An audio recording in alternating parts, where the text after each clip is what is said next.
Hello everyone, welcome to my channel. Today I want to explore with you a very interesting topic: loneliness. I believe no matter which stage of life you are in, you must have felt lonely to some extent. In this seemingly well-connected era, loneliness remains a plague for modern people. But did you know that loneliness is actually a modern emotion? From a historical perspective, the emergence of loneliness is closely related to the modernization of human society. Today I want to discuss with you the origins, manifestations and coping strategies of this modern emotion called loneliness.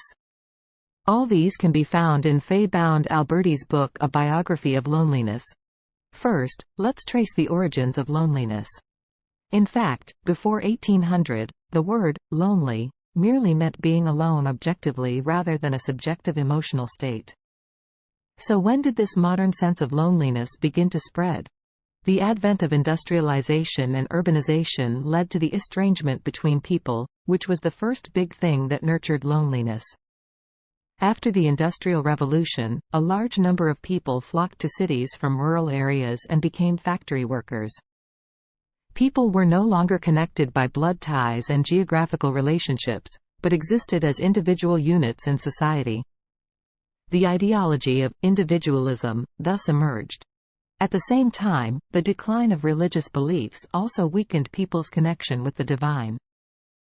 In the Middle Ages, people maintained close spiritual communication with God through religious rituals. But in modern times, people are no longer so pious, losing this spiritual sustenance. Under the influence of these two changes, individualism prevailed, and individuals were regarded as independent entities rather than part of a particular group or whole.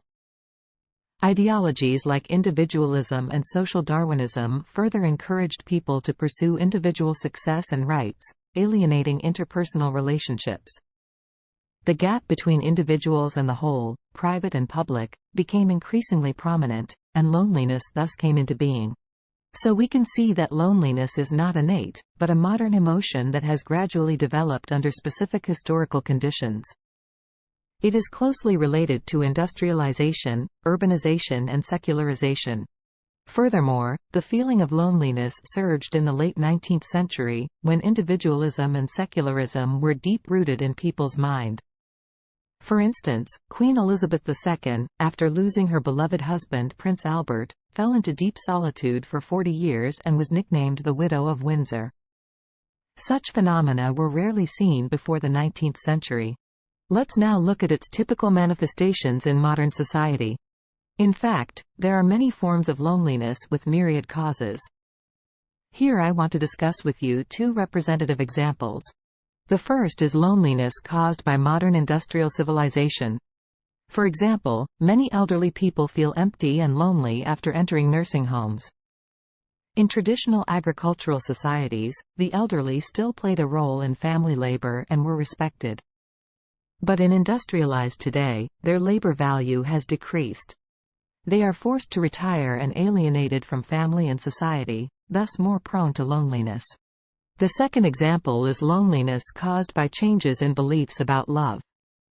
Since the 19th century, Western societies have gradually developed a myth about love, believing that everyone has a soulmate and one must find this true love to gain happiness. This idealized view of love raises the threshold for finding a partner, and many people fail to find true love all their lives and thus feel lonely.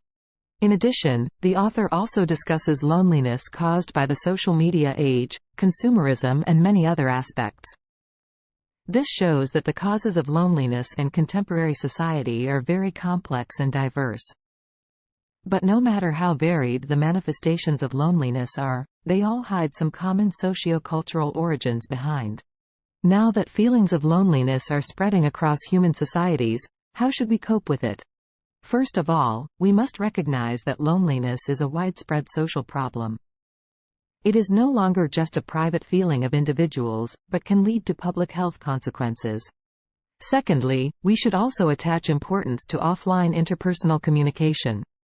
Although the Internet can connect more people, virtual networks can never replace socializing in reality. Developing your offline connections, such as participating in interest groups, can gain a sense of belonging. Thirdly, distinguish between active and passive loneliness. The former can serve as a driving force for contemplation and creation, while the latter often leads to distress. We should not conclude that loneliness is either positive or negative, but look at specific contexts. Finally, understand the characteristics of different groups and formulate targeted strategies. For example, increase welfare facilities for the elderly, organize volunteers to accompany frail seniors, and so on. In summary, in the face of loneliness, we can neither trivialize nor dread it. While acknowledging its existence, we should also see the potential opportunities contained within. As Heidegger said, loneliness can become a bridge to the self. I hope each of us can find our own direction in this era full of variables.